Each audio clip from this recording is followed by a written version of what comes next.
It's disappointing, and obviously, look, New York is dealing with a difficult situation, but many communities across the nation are dealing with the same situation as we had. You know, we had at least 4.5 million encounters at the border since the Biden administration took over. Another 1.5 million gotaways that we know of, and so there's about 6 million people more in the United States spread out through the United States. A lot of them go to New York, but a lot of them go to different places too. The sense of entitlement is really disappointing. You know, they come here to work, most of them, and so you know, let's put it this way. This is not what happened to me and my parents when we came over from Cuba about 60 years ago. You didn't get a $500 a night hotel room and then say, it's not good enough. No. Your state of Florida also dealing with a migrant surge of its own. Authorities encountering over 22,000 migrants since October. That is 288.9% increase compared to the same time last year. Obviously, you mentioned the president coming here. The president did not visit the border when he visited the border. By my understanding, he has not visited the situation there in Florida. Do you think Biden's going to stop by the hotel where all this is happening when he's just a mile down the road talking about infrastructure? No, he's not. He's not, because this is a abject failure of the Biden administration. His immigration policies are disastrous. He knows it, and so best thing to do is not look at it and pretend it's not there. But we know it's there, and the American people know it's there. I mean, it's facing us every day. We see the images every single day. We hear stories like this. But there's an impact throughout the nation of this mass migration that he allowed to happen into the United States. It's costing taxpayer money. Look at New York City itself. It's costing them over $1 billion.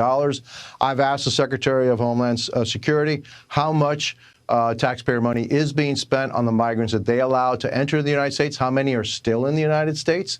I've yet to hear a response. He said he has the data, so we'll be sending him a letter asking him a number of questions about these migrants that were allowed to enter the United States and are being allowed to enter the United States as we speak. Yeah, you mentioned your family's experience. I'm wondering how many taxpayer dollars, how many billions of taxpayer dollars were spent on my great-grandparents when they landed at Ellis Island, and if they were, critiquing the conditions that they received there. Meets, I want to get your thoughts on this. You're now calling on DHS Secretary Alejandro Mayorkas to allow 4 of his senior Border Patrol officials to testify before Congress after the department previously denied the opportunity. What's his justification for preventing these 4 from sharing the truth with the American people?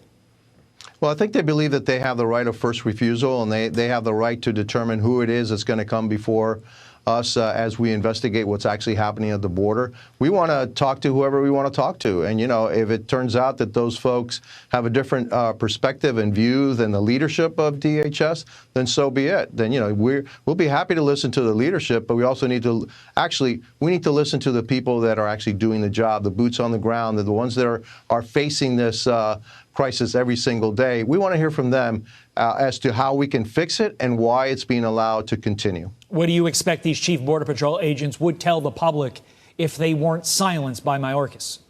Well, I'll tell you what they tell us, that what they need in order to control is policy change. Look, the Remain in Mexico policy was huge when that was taken away.